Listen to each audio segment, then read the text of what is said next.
وَلَقَدْ يَسَّرْنَا الْقُرْآنَ لِلذِّكْرِ فَهَلْ مِن مُّدَّكِرٍ۔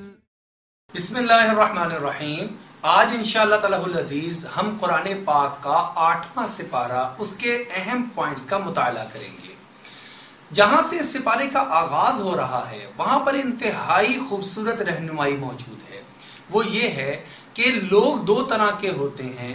ایک وہ ہوتے ہیں جو آپ سے کوئی سوال پوچھتے ہیں تاکہ اس سے کچھ سیکھیں اور ماننے کا اور بات کو سمجھنے کی نیت ہوتی ہے، اور دوسرے وہ لوگ ہوتے ہیں جو کہ آپ سے سوال کرتے ہیں صرف اور صرف اعتراض کے طور پر، نہ سمجھنے کی نیت ہوتی ہے نہ آپ کی بات سننا اور اس سے اثر لینا مقصود ہوتا ہے۔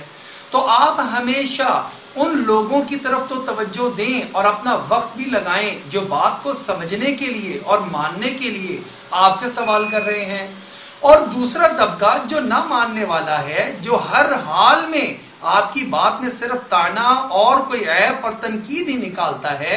آپ کو ان کے ساتھ رہ کر تجربہ ہو چکا ہے، ان کے اوپر اپنے وقت کو، اپنی صلاحیتوں کو ہرگز ضائع مت کریں۔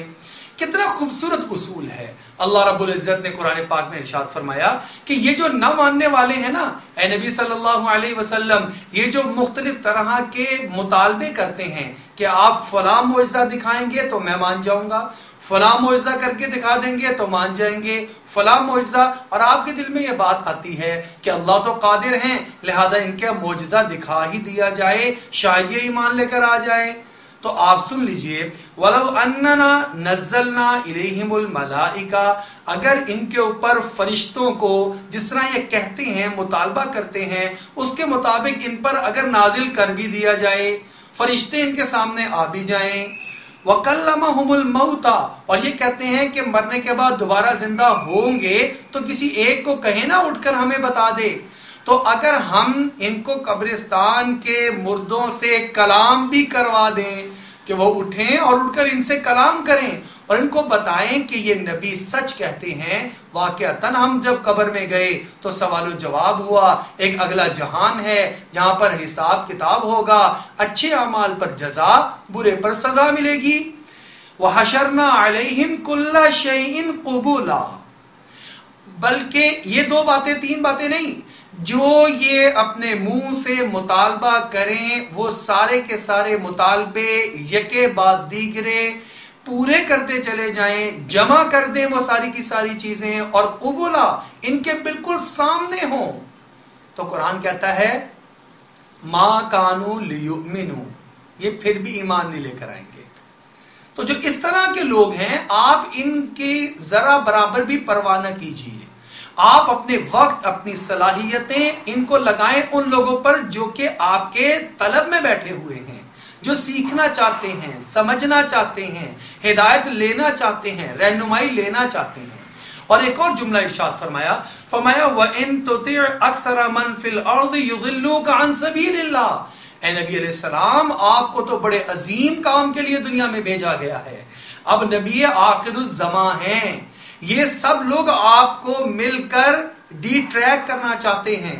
اگر آپ ان زمین میں رہنے والے اکثر لوگوں کی باتوں کی اطاعت کرنا شروع کر دیں گے، یضلوک عن سبیل اللہ، یہ تو اللہ کے راستے سے آپ کو ہٹا دیں گے۔ غور کرنا چاہیے، ایک آدمی کو اپنا مقصد طے کرنا چاہیے، پھر اس مقصد کے حصول کے لیے تمام اسباب، وسائل اکٹھے کرنے چاہیے، اور پھر اس میں یکسوئی کے ساتھ لگ جانا چاہیے۔ یہ پرواہ نہیں کرنی چاہیے کہ یہ لوگ کیا کہیں گے، اگر میرا راستہ حق ہے، طریقہ درست ہے، تو پھر مجھے اس راستے پر چلتے رہنا چاہیے، لوگوں کے اعتراض، تنقید، تانا مجھے اپنی منزل سے نہ ہٹائے۔ یہ قرآن رہنمائی دے رہا ہے۔ ہم میں سے جو کوئی بھی صحیح راستے پر لگا ہوا ہے اس کو جمنے کے لیے یہ آیت مبارکہ بہترین رہنمائی فراہم کرتی ہے اور تسلی دیتی ہے۔ اس کے علاوہ اگلے جو صفحے کے اندر بات اور موضوع چل رہا ہے وہ یہ ہے کہ پوری انسانیت اور اس کے علاوہ جنات بھی، سب کو جب اللہ جل شانہ قیامت میں اپنے سامنے اکٹھا فرمائیں گے تو ایک سوال ہوگا، ساری انسانیت کو سامنے رکھتے ہوئے ایک سوال ہو رہا ہے۔ وہ سوال کیا ہے، غور سے سنیے، اس کا جواب جو انسانیت واپسی پر دے گی وہ بھی سن لیجئے۔ اللہ نے آج ہماری رہنمائی کے لیے اس کو یہاں پر لکھ دیا. ارشاد فرمایا جا رہا ہے یا معاشر الجن والانس، اے جنات اور انسان کے گروہ، الم یاتکم رسل منکم، کیا تمہارے پاس رسول نہیں آئے تھے جو خود تمہارے اندر میں سے ہی تھے؟ یقصون علیکم آیاتی، انہوں نے میری آیات تمہارے سامنے، میرے احکامات تمہارے سامنے تمہیں بیان نہیں کیے؟ وَيُنذِرُونَكُمْ لِقَاءَ يَوْمِكُمْ هَذَا، اور تمہیں ڈرایا نہیں اس دن کی ملاقات سے جس میں آج تم کھڑے ہوئے ہو؟ کیسا سوال ہے. اس سوال کو میں اپنی نوعیت کے اعتبار سے الگ بیٹھ کر سوچوں کہ جب مجھ سے یہ سوال ہوگا تو میں اس کا کیا جواب دوں گا. ہم میں سے ہر ایک اس کو سوچے کہ میں نے اس کے لیے کیا جواب تیار کر رکھا ہے. جو جواب وہاں پر دیا، کوئی جھوٹ تو بول نہیں سکے گا، دنیا میں تو بول لیتے ہیں، وہاں پر کیا جواب دیں گے اللہ نے وہ بھی بیان فرمایا. قالو، سب انسان چاہے دنیا میں ماننے والے تھے یا نہ ماننے والے تھے، جنات چاہے ایمان لانے والے تھے چاہے نہ ایمان لانے والے تھے، وہ کیا کہیں گے سب مل کر؟ قالوا شہدنا علی انفسنا وغرتهم الحیات الدنیا وشہدوا علی انفسہم انہم کانوا کافرین. یا باری تعالیٰ بالکل یہ سب کچھ ہوا تھا، انبیاء بھی آئے تھے، بتانے والوں نے بتایا بھی تھا، تیرا قرآن بھی موجود تھا، ہماری غفلت اور کوتاہی تھی، ہم نے اس کو نہیں پڑھا اور ہم کافر رہے، انکار کرنے والے رہے. لہٰذا آج کے اس دور میں ہمیں سوچنا چاہیے ہم کہاں پر کھڑے ہوئے ہیں. ہم کہیں سب ہدایات اور اسباب ہدایات کے ہوتے ہوئے کہیں دین سے دور تو نہیں ہیں؟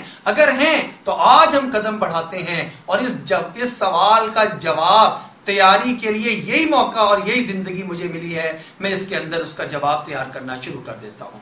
اس کے بعد اسی سورہ الانعام کی اور 8ویں سپارے کے آدھے میں جا کر اللہ رب العزت نے اہل کتاب کے کچھ جوابات دیے ہیں، اور وہ جوابات ہماری کتاب میں بھی نازل ہوئے، لہذا ہمارے لیے بھی ہیں. مثلا کچھ چیزیں ایسی تھیں جو یہود و نصارہ نے اپنے طور پر حرام قرار دے دی تھیں، اور وہ فروعات اصل دین کو دبا دیا جاتا ہے جب غیر دین کی چیزیں، غیر ضروری چیزیں غالب آ جاتی ہیں. جب فرائض کو دبا دیا جائے گا تو دوسری چیزیں اوپر حاوی کر دی جائیں گی، بلکہ یوں کہیے کہ وہ حاوی کی جاتی ہیں تاکہ اصل دین دب جائے. تو انہوں نے اصل دین تو چھوڑ دیا اور مختلف طرح کے قصے، کہانیاں اور مختلف طرح کی باتیں وہ بنا دیں اور لوگوں کو کہا یہی دین ہے. قرآن کیا کہہ رہا ہے؟ آؤ میں تمہیں بتاتا ہوں. قل، اے نبی علیہ السلام آپ ان کو بلائیں اور بلا کر کہیں تعالو، آؤ، اتلو ما حرم ربکم علیکم، میں تمہیں بتاتا ہوں کہ تمہارے رب نے کیا چیزیں حرام کی تھیں. تم جو بتا رہے ہو وہ نہیں ہے، میں بتاتا ہوں کہ کیا چیزیں حرام کی تھیں. وہ تمہاری کتابوں میں بھی حرام، وہ قرآن پاک میں بھی ان کا حرام ہونا ہی ذکر کیا گیا. وہ پہلی امتوں کے لیے بھی حرام، وہ اس امت کے لیے بھی حرام. وہ پوائنٹس غور کریں اور اپنے اوپر دیکھتے چلے جائیں میرا کن کن چیزوں پر عمل ہے اور کن چیزوں پر عمل کرنے کی میں اب نیت کر سکتا ہوں. سب سے پہلی چیز فرمائی اللہ تشرکو بہ شیئا، اللہ نے حرام قرار دیا اللہ کے ساتھ کسی اور کو شریک مت ٹھہرانا. اللہ کے علاوہ اور کسی سے مدد نہیں مانگنی، اللہ کے علاوہ کوئی اور ہمارا مالک نہیں ہے، کوئی خالق نہیں ہے. ہر مشکل، ہر تنگی، ہر فراخی میں اللہ ہی کی طرف متوجہ ہونا. دوسری چیز اللہ نے کیا کہا؟ وَبِالْوَالِدَيْنِ إِحْسَانًا، والدین کے ساتھ حسن سلوک کرنا. اگر کسی کے گھر میں والد یا والدہ ہیں ان کو ٹائم دینا، ان کی صحت کا خیال رکھنا، ان کی خوشی کا خیال رکھنا، ان کی خدمت کرنا، ان کی بڑھاپے کی وجہ سے جو طبیعت کے اندر سختی آ گئی ہے یا چڑچڑا پن آ گیا ہے اس کو برداشت کرنا. وَلَا تَقُلْ لَهُمَا اُف، ان کے سامنے اف بھی مت کرنا. وَلَا تَنْهَرْهُمَا، ان کو جھڑکنا نہیں. یہ ہے جو اللہ نے احکامات دیے تھے. اس سے اگلی بات فرمائی وَلَا تَقْتُلُوا أَوْلَادَكُمْ مِنْ إِمْلَاقٍ، اولاد کو اس ڈر سے کہ کھلائیں گے کہاں سے، ان کو قتل مت کرنا. آج یہ بہت بڑا مسئلہ بنا ہوا ہے کہ ابھی بچہ حمل کے دوران ہوتا ہے، ہمیں معلوم ہوتا ہے کہ بیٹی ہے تو جا کر اس کا ابورشن کروا دیا جاتا ہے، اسقاط حمل کروا دیا جاتا ہے. یاد رکھیے جب ماں کے پیٹ میں بچہ موجود اور اس کی سانسیں شروع ہو گئی، اس میں روح پڑ گئی، اب اس کا ابورشن کروایا جا رہا ہے. یہ قتل انسانی کا گناہ ہے جو کہ اگر والد کے کہنے پر کروایا جا رہا ہے تو اس کے نامہ اعمال میں درج ہو رہا ہے ایک انسان کا قتل کرنا. اگر والدہ یا ساس یا جس کی بھی خواہش پر وہ کروایا جا رہا ہے یا باہمی مشاورت سے کروایا جا رہا ہے، سب اس قتل انسانی کے جرم میں شریک ہیں. اللہ کو یہ سخت ناپسندیدہ چیز ہے. اگلی بات اللہ نے فرمایا آؤ تمہیں بتائیں کہ اللہ نے کیا چیزیں تم پر فرض کی تھیں، کیا چیزیں حرام کرا دی تھیں. فرمایا وَلَا تَقْرَبُوا الْفَوَاحِشَ مَا ظَهَرَ مِنْهَا وَمَا بَطَنَ، ہر قسم کی فحش اور برائی چیز، ظاہری بھی اور چھپی ہوئی بھی، گھروں میں بھی اور اعلانیہ بھی، سب چیزیں اللہ نے منع کی تھیں. اور فرمایا تھا وَلَا تَقْتُلُوا النَّفْسَ، ناحق قتل کرنا یہ اللہ نے حرام کرا دیا تھا. وَلَا تَقْرَبُوا مَالَ الْيَتِيمِ، یتیم کے مال کے قریب بھی مت جانا جب تک کہ وہ بالغ نہ ہو جائے. اور اوفوا الکیل والمیزان، ناپ تول میں کمی بیشی مت کرنا، تجارت میں بے برکتی ہو جائے گی، قحط آنے شروع ہو جائیں گے، یہ اللہ نے منع کیا تھا. میں اور آپ دیکھ لیں کہ ہم ناپ تول میں کمی تو نہیں کرتے. اور فرمایا وَإِذَا قُلْتُمْ فَعْدِلُوا، جب بات کرو تو حق کی بات کرو، وَلَوْ كَانَ ذَا قُرْبَىٰ، اگرچہ وہ تمہارے اپنوں کے خلاف ہی کیوں نہ جا رہی ہو. گواہی دو تو سچی دو، ساتھ دو تو حق کا دو، یہ اللہ نے مقرر فرمایا تھا. اور ایک اور بات فرمائی تھی وَبِعَهْدِ اللَّهِ أَوْفُوا، اللہ کے ساتھ اگر عہد کر لیا، اللہ کا نام لے کے قسم اٹھا لی تو پھر اس کو پورا کرو.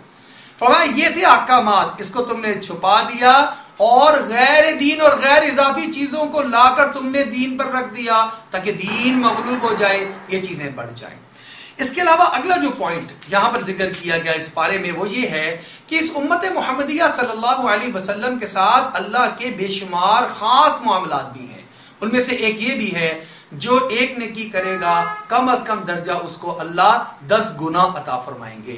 مَا جَاءَ بِالْحَسَنَةِ فَلَهُ عَشْرُ أَمْثَالِهَا، جو ایک نیکی لے کر آئے گا اللہ 10 گنا عطا فرمائیں گے. قرآن پاک میں اللہ کے راستے میں خرچ کرنے کو 700 گنا قرار دیا، اور ساتھ فرما دیا جتنا اخلاص بڑھ جائے گا واللہ یضاعف لمن یشاء، جتنا اخلاص بڑھتا چلا جائے گا اجر بڑھتا چلا جائے گا. لہٰذا یہ ترغیب ہے کہ ہمیں نیک اعمال کرنے چاہیے. آخری ہدایت جس کا ہم آج مطالعہ کریں گے وہ بڑی اہم ہے، وہ ہے ہمارے لباس سے متعلقہ. یہ بڑے ہوں، بچے ہوں، بوڑھے ہوں، ہر ایک کو لباس کی ضرورت ہے. قرآن نے لباس کے بارے میں 2 رہنمائی ارشاد فرمائی، کیسا لباس پہننا چاہیے. فرمایا یا بنی آدم، اے بنی آدم، سب کو شامل کر دیا، انسانیت کو. قد انزلنا علیکم لباسا یواری سوآتکم وریشا، ہم نے تمہیں لباس عطا فرمایا جس کے اندر 2 صفات ہوں گی. ایک تو یہ کہ وہ ستر کو چھپانے والا ہوگا. لہٰذا لباس خریدتے وقت، لباس کا انتخاب کرتے وقت، بڑوں کا لباس ہو، ہماری خواتین کا لباس ہو، ہمارے بچوں کا لباس ہو، اس چیز پہلی صفت کو مد نظر رکھنا یہ اللہ کی طرف سے آرڈر ہے، یہ اللہ نے ہمیں بتا دیا. اور اس کے لیے مذہب کا تعلق نہیں، انسانیت کو کہا گیا یا بنی آدم، اے بنی آدم. ایک تو سطر چھپا ہوا ہو، مرد کا سطر جو ہے وہ کتنا ہے، اور عورت کا سطر پورا لباس پورا جسم ہے. مرد کا سطر جو ہے وہ ناف سے لے کر اور گھٹنوں کے نیچے تک اتنا حصہ ہر حال میں چھپا ہوا ہونا ضروری ہے. اب کوئی ایسا لباس جو عورت نے پہنا ہو جس میں اندر کے جسم کی بھی جھلک نظر آ رہی ہو وہ ناجائز اور حرام ہے. ایسے ہی بچوں اور بچیوں کا لباس ہمیں یہ بات مد نظر رکھتے ہوئے لینا چاہیے کہ کہیں اس میں سطر کی خلاف ورزی تو نہیں ہو رہی. دوسری بات جو رہنمائی اللہ نے دی، وریشا، خوبصورت بھی ہو، زینت کے لیے بھی ہو. بعض لباس ایسے ہوتے ہیں کہ ہم اس کو پہنا تو دیتے ہیں، فیشن میں آ گئے، سطر پورا ہو رہا ہے لیکن بڑا بے ڈھبا سا اور بے ڈھنگا سا لباس ہے. اس کا بھی خیال رکھنا چاہیے. قرآن نے ہمیں اس کی بھی رہنمائی دی ہے کہ سطر بھی چھپے اور خوبصورت بھی لگے، ایسے لباس کا انتخاب کرنا چاہیے. لباس انسان کی شخصیت کا آئینہ دار ہوتا ہے، لباس انسان کی شخصیت کو نکھار دیتا ہے. آدم علیہ السلام، شیطان کا جب ان سے پہلا حملہ چلا تو وہ کیا تھا؟ قرآن کہتا ہے اس نے یہی کیا تھا. کیا کیا کہ فلما ذاق الشجرۃ، جب آدم علیہ السلام اور حوا علیہ السلام نے وہ دانہ چکھا درخت کا، بدت لہما سوآتہما، ان کا ننگیز کھل گیا. وَطَفِقَا يَخْصِفَانِ عَلَيْهِمَا مِنْ وَرَقِ الْجَنَّةِ، اور وہ شرم کی وجہ سے جنت کے درختوں کے پتے ڈھانپنے لگے.